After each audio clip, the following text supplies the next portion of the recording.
주시는 하나님 말씀 창세기 제40장 9절에서 15절까지 있는 말씀입니다. 창세기 제40장 9절에서 15절에 있는 말씀입니다.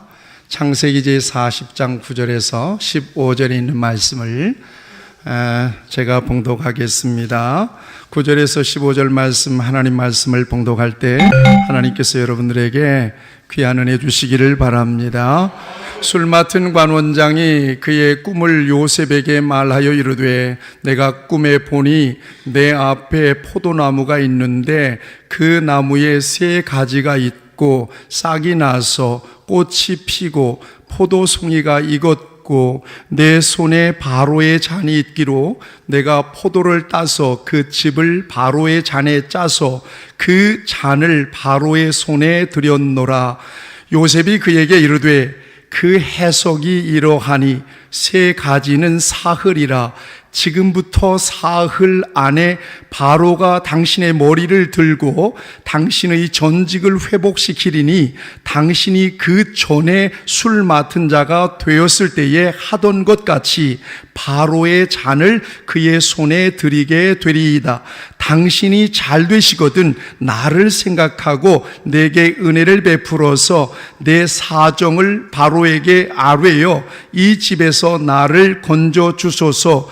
나는 히브리 땅에서 끌려온 자요 여기서도 옥에 갇힐 일은 행하지 아니하였나이다. 아멘. 같이 고백합시다. 하나님은 이곳에 살아서 우리와 함께 계십니다. 아멘. 우리 옆에 분들을 축복해 주세요. 하나님은 당신과 함께 계십니다. 우리는 죽은 하나님을 믿지 않습니다. 우리는 살아계신 하나님을 믿습니다. 우리는 전능하신 하나님을 믿습니다. 우리는 우리를 사랑하시는 하나님을 믿습니다. 아멘. 종교개혁자 마르틴 루터가 종교개혁을 일으킬 때 아주 유명한 일화가 있습니다. 하나님 말씀 속에서 그는 큰 확신을 가졌어요. 우리가 구원받는 것은 하나님의 은혜로 구원받는 거로구나. 예수님 이 땅에 보내셔서 십자가 지시고 죽으시고 사흘 만에 부활하시고 우리의 모든 죄값을 다 예수님이 담당하셨기 때문에 하나님께서 그렇게 이루어 놓으신 구원을 내가 받아들이는 것이 내가 하나님 앞에서 구원에 이르는 길이구나. 이것을 깨닫게 되었습니다. 그런데 당시에 많은 사람들은 그렇게 구원받는다고 여기질 않았습니다. 행위로 구원받는다고 여겼습니다. 그래서 아니다. 믿음으로 구원받는다. 그래서 1517년도 10월 31일 날 종교개혁을 일으킵니다. 위텐베르그 성당에다가 95개 항의문을 걸었습니다. 그리고는 오직 우리의 구원은 하나님이 이루어 놓으신 의 실체 되시는 예수 그리스도를 내 마음속에 받아들이는 것입니다. 그것 외에는 없습니다. 당장의 교황청에서 브레이크를 걸었습니다. 당시에 교황청의 권위라고 하는 것은 어마어마했잖아요. 황제를 교황이 임명을 했으니까요. 죽이기도 하고 살리기도 할 수 있는 권한이 교황에게 있었단 말이에요. 어마어마한 압박이 가해왔어요. 이때 마르틴 루터가 마음속으로 되뇌었던 말이 있어요. 비비드라는 말이에요.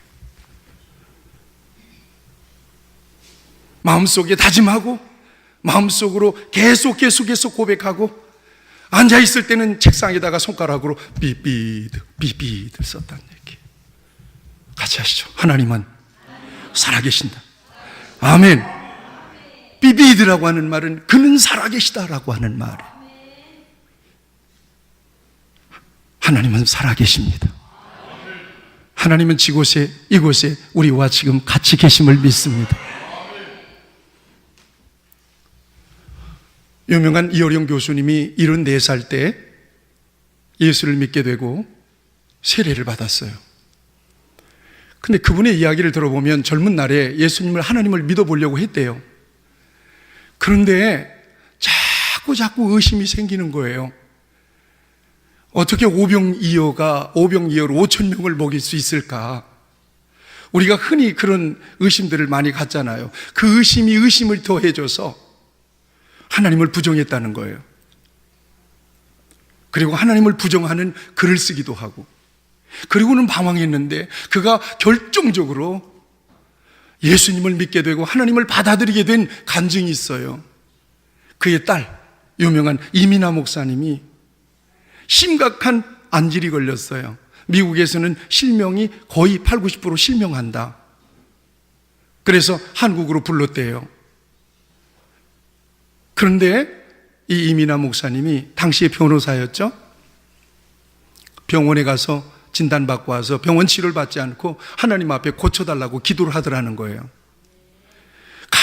간절히 기도를 하더라는 거예요. 그런데 이게 웬일이에요? 눈이 깨끗이 치유가 된 거예요.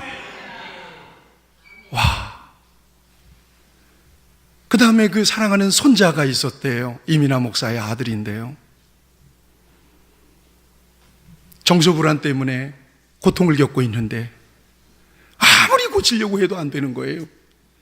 그러자 또 하나님 앞에 기도하더래요. 그런데 얘가 얌전해지는 거예요. 치유가 된 거예요. 불안장애가. 이것을 경험하면서 그는 지성으로 풀 수 없는 세계가 있구나, 지성으로 해결할 수 없는 분명한 영역이 있구나라고 하는 것을 그는 깨닫게 되었대요. 그러니까 마음은 내 안에 있지만 뭔가 밖에 있는 게 있다.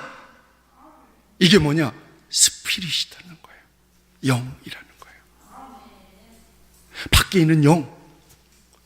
성령께서 오셔서 성령께서 일하시는 영역이 있더라는 거예요. 그래서 그는 마음의 문을, 마음의 빗장을 딱 열었답니다.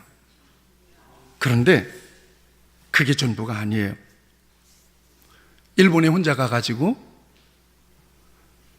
연구를 하던 기간에 이를 보고 저녁에 들어오면 집이 그렇게 황망할 수가 없는 거예요. 너무나도 허전한 거예요. 이때 마음속으로 느낀 거예요. 소울, 마인드, 내 안에 있는데 이것은 너무나 허전하고 외롭고 힘들더라는 거예요. 그러면서 바깥에서 오는 능력, 그 능력을 갈망하게 됐다는 거예요. 그러자 자기 마음속으로 하나님이 쑥 들어오더라는 겁니다.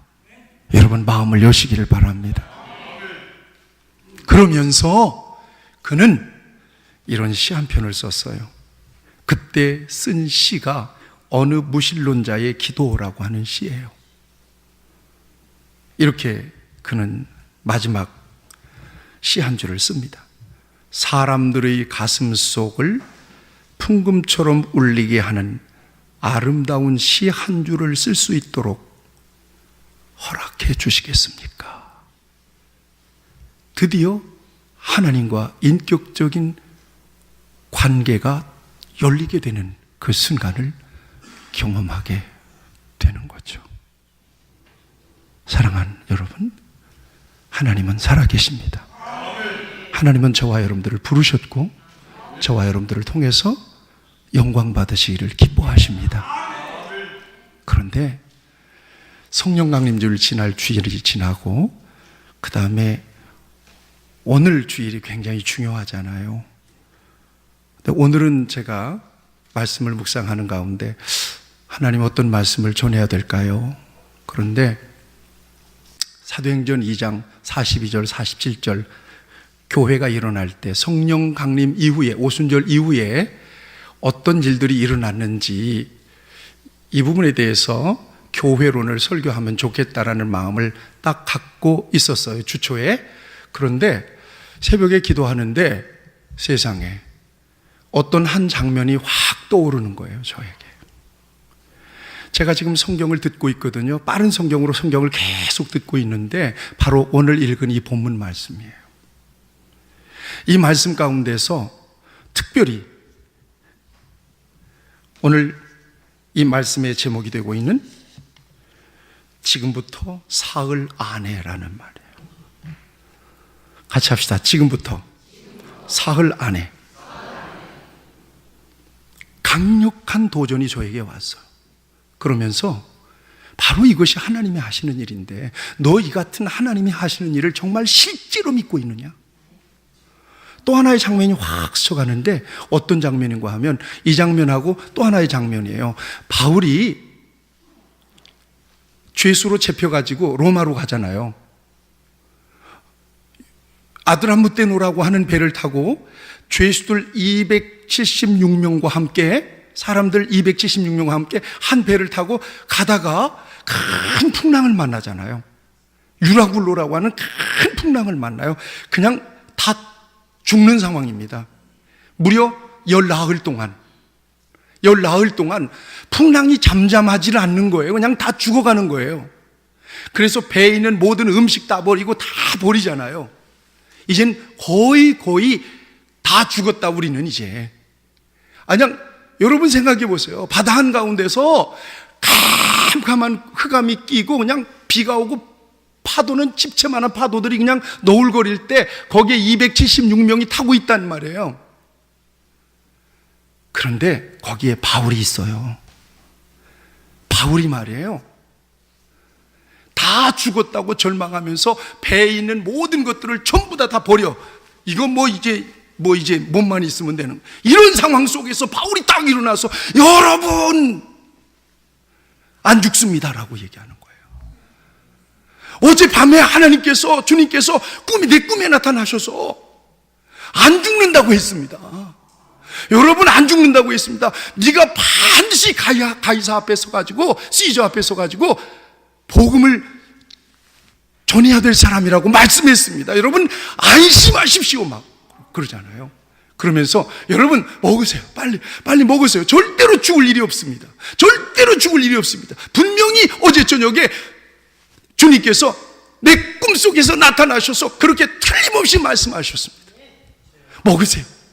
삽니다. 이 두 장면이에요. 기도 내내 이 두 장면이 내 머리를 떠나질 않는 거예요.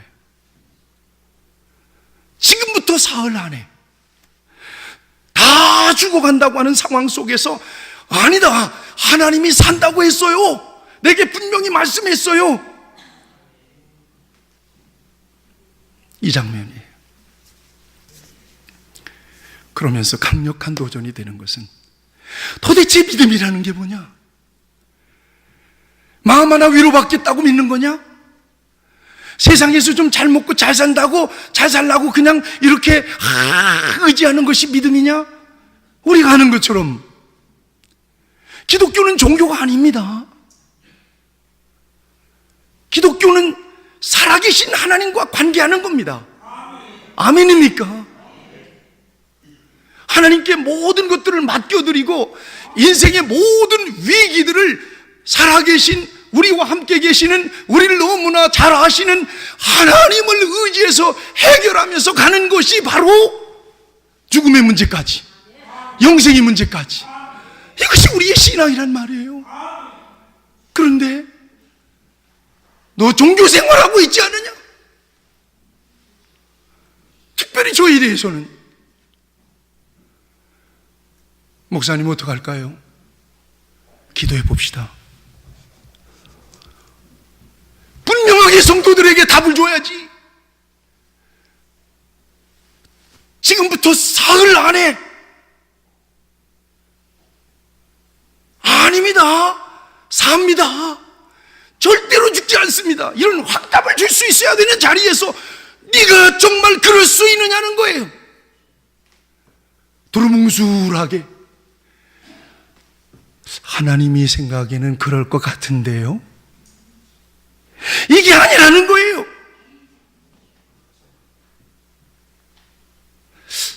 기도하면 하나님의 은혜를 주실 텐데요, 이런 것은 누구든지 할 수 있다는 얘기예요. 목사님 아파요, 기도해 주세요. 하나님 고쳐주세요. 지금부터 사흘 안에 당신의 병은 나을 것입니다. 이 말 못해요. 왜요? 안 나오면 어떡할 건데? 안 나오면 어떡할 건데? 지금까지 그렇게 믿고 그렇게 사역하지 않았느냐는 거예요.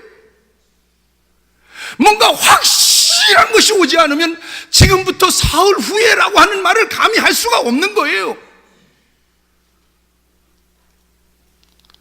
하나님이 분명하게 말씀해 주셨고 확실하게 말씀해 주셨고 틀림없이 보여주시지 않았다면 276명 배에 탄 사람들이 풍랑에서 다 죽는다고 할 때 거기서 벌떡 일어나서 여러분 절대로 죽지 않습니다. 내가 믿는 나의 하나님이 틀림없이 나에게 말씀해 주셨습니다. 이렇게 말하기는 어려운 거예요. 그러나 저와 여러분들이 믿는 신앙은 그렇게 말할 수 있는 신앙이 돼야 된다는 것입니다. 그 같은 믿음과 확신 안에 세워져야 된다는 것입니다. 두루뭉실한 게 아니라는 거예요. 그럴 수 있을 텐데요. 하나님이 그럴 것 같은데요. 이 정도가 아니라는 거예요.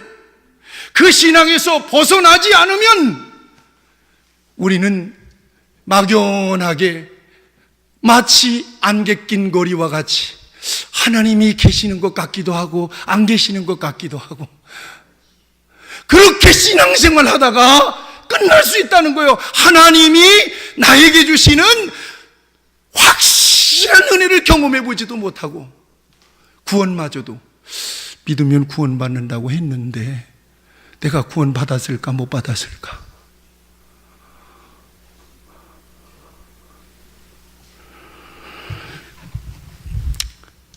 여러분 생각해 보세요. 요셉이 형들에게 팔려가지고 지금 애굽으로 들어갔잖아요. 애굽에서 13년 동안 죽을 고생을 했단 말이에요. 근데 결정적으로 보디발의 아내가 자기 이런 거야. 그래가지고는 요셉이 큰 부담이 생겼어요. 만나기만 하면 이러지 말고 이리 와봐. 요셉이 이리 와봐. 그러는 거야. 어느 날은 적극적으로 덤비는 거예요, 그냥. 그러자 요셉이 탁 손을 거예요. 나의 주인이 보디발 당신의 남편이 이 집안에 있는 모든 걸 나한테 다 맡겼지만 딱 맡기지 않은 것이 하나가 있다. 바로 당신입니다. 절대로 나는 당신에게 손을 댈 수가 없고 그리고 내가 믿는 하나님 앞에서 내가 어떻게 죄를 짓습니까? 그리고는 분명하게 손을 그었어요. 그랬더니 적극적으로 달려드는 보디발의 아내에게 붙잡힙니다. 그러자 그냥 옷을 벗어 제끼고는 막 도망가 버리고 말아요. 그러자 보디발이 들어오는 거예요. 뭐요? 뭔 일이요? 저놈이 나를 겁탈하려고 그랬다고 막 그냥 뒤집어 씌워버리는 거예요. 그러니 여러분 생각해 보세요. 노예로 팔려가서 자기의 의지가 없고 자기의 주관이 없고 그저 시키는 대로 하고 죽으라면 죽어야 되는 그런 노예 신분으로 주인의 마님, 안방 마님을 겁탈하려고 하는 죄를 뒤집어 쓰고 감옥에 갔으니 그를 누가 살려낼 수 있겠어요? 인생 종친 거예요. 끝난 거예요. 그런데 여러분 쭉 보세요. 요셉이 거기에서 아니라고 막 발뺌합니까? 아니에요. 하나님이 아시면 된다. 같이 하시죠. 하나님이 아시면 된다. 잘 아세요. 하나님이 아시면 된다. 하나님이 보셨지. 하나님은 살아계셔. 그리고는 감옥에 들어가죠. 앉아있는 거예요. 그런데 감옥에서 그 옥사장이가 요셉을 얼마나 기특하게 보고 잘 봤는지 거기서 그냥 자유롭게 이렇게 살아갈 수 있도록 그렇게 만들어주고 그 옥사장이가 할 수 있는 일들을 간수가 할 수 있는 일들을 일정 부분 맡겨가지고 같이 협력하는 사람이 됐어요. 그런데 어느 날 두 사람의 고위 관리가 그 감옥으로 동시에 들어왔어요. 이게 누구냐? 바로의 측근에서 바로의 살림을 하면서 바로에게 중요한 음식을 제공하는 사람들이에요. 의전을 담당하는 사람들이에요. 이게 술 맡은 관원장이고 떡 굽는 관원장입니다. 거기에서 이제 감옥 속에서 한동안 살면서 요셉을 봤겠죠. 그리고 또 요셉도 이 두 사람을 봤겠고요. 그런데 몇 날 지나고 난 다음에 어느 날 두 사람의 얼굴이 어두컴컴한 겁니다. 그래서 웬일이에요? 뭐 때문에 그렇게 얼굴에 근심이 가득해요? 그러니까 내가 꿈을 꿨는데 이 꿈이 도대체 뭔지 모르겠다 그래요. 그러자 요셉이 무슨 꿈인데 말씀해 보세요. 내가 한번 해몽해 볼게요. 그러자 술 맡은 관원장이 포도나무 하나가 있는데 가지가 세 가지가 쫙 뻗었더라고요. 그런데 그 뻗은 가지에서 탐스러운 포도가 열리더라는 거예요. 내 다른 손에는 바로의 잔이 하나가 있고, 그래서 그 포도를 따가지고는 쭉 짜가지고는 요걸 바로에게 드리는 꿈을 꿨다는 겁니다. 그 얘기를 하는 거예요. 그러자 요셉이 즉각 해몽합니다. 어떻게 해몽합니까? 오늘 본문 말씀을 보세요. 12절 같이 읽겠습니다. 시작. 요셉이 그에게 이르되 그 해석이 이러하니 세 가지는 사흘이라 지금부터 사흘 안에 바로가 당신의 머리를 들고 당신의 전직을 회복시키리니 당신이 그 전에 술 맡은 자가 되었을 때 하던 것 같이 바로의 잔을 그 손에 드리게. 포도나무 한 나무에서 세 가지가 뻗었다고 했죠? 이것은 사흘입니다. 지금부터 사흘 안에. 여러분, 이게 무서운 말입니다. 아니면 말고가 아닙니다. 같이 하시죠. 지금부터 사흘 안에. 이거 뭔가 확실한 거 보지 않으면 안 됩니다. 뭔가 확실한 걸 갖지 않으면 이건 절대 할 수 없는 말입니다. 이렇게는 말할 수 있어요. 제가 볼 때 사흘 세 가지가 문제긴 문제인데 세 가지가 3년인지 하여튼 뭐 숫자를 의미할 것 같습니다. 요렇게는 얼마든지 할 수 있어요. 그런데 중요한 거 있어요. 시제예요. 지금부터 따세요. 지금부터 사흘 안에. 지금부터야. 해? 지금부터 카운팅이 되는 거예요. 하루 이틀 사흘이면 결정나. 사흘이라고 하는 기간은 결코 긴 기간이 아닙니다.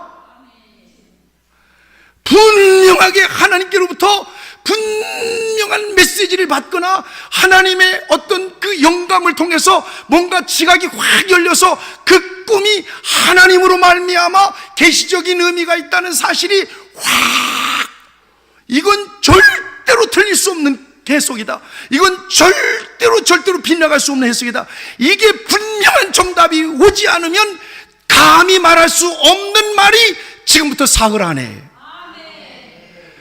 하나님을 믿으며 산다는 것은 뭐냐? 바로 그 같은 확신 가운데 살아가는 것인 줄로 믿으시기를 축원합니다. 두루뭉실한 게 아니란 말이에요. 지금부터 사흘 안에. 그럼 박 목사 같으면 여러분들 가운데 희한한 꿈을 꾸고 왔어.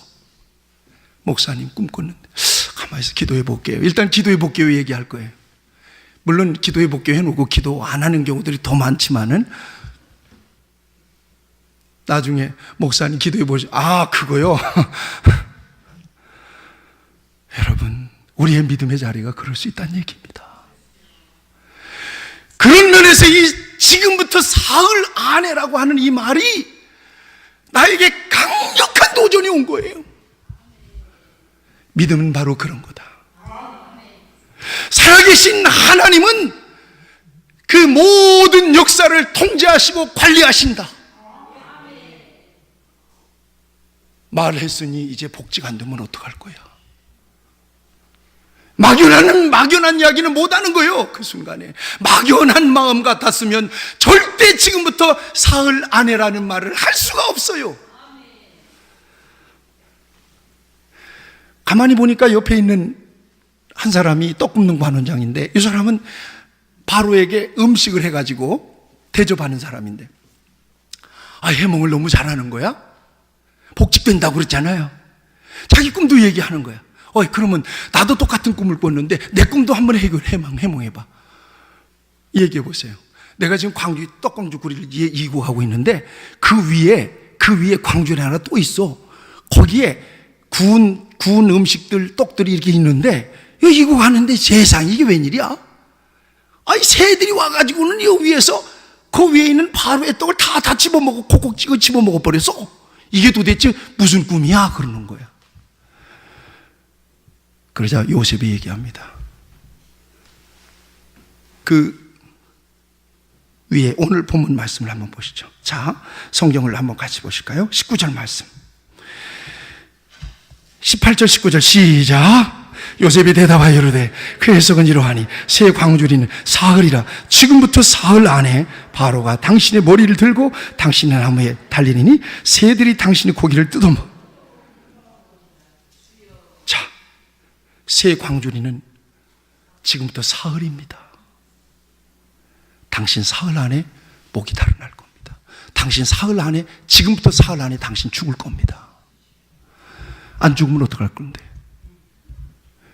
막연하게 글쎄 한 3년 정도 뭔가 새 광주리는 숫자 같은데 글쎄 뭔가 하나님 뜻이 있을 것 같습니다. 이 정도는 누구든지 얘기할 수 있다 이 말입니다. 그런데 같이 하시죠. 지금부터 사흘 후에, 자, 그 꿈을 해몽하고 이제 카운팅이 시작이 된 겁니다. 하루 지났어. 이틀 지났어.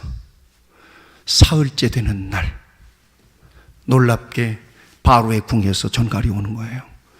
그러더니 술 맡은 관원장을 복직시켜서, 술 맡은 관원장이 바로의 수발을 드는 사람이 되지만 떡 굽는 관원장은 지금부터 사흘 후에 바로의 생일날 데려다가 교수형을 시켜서 죽여버립니다.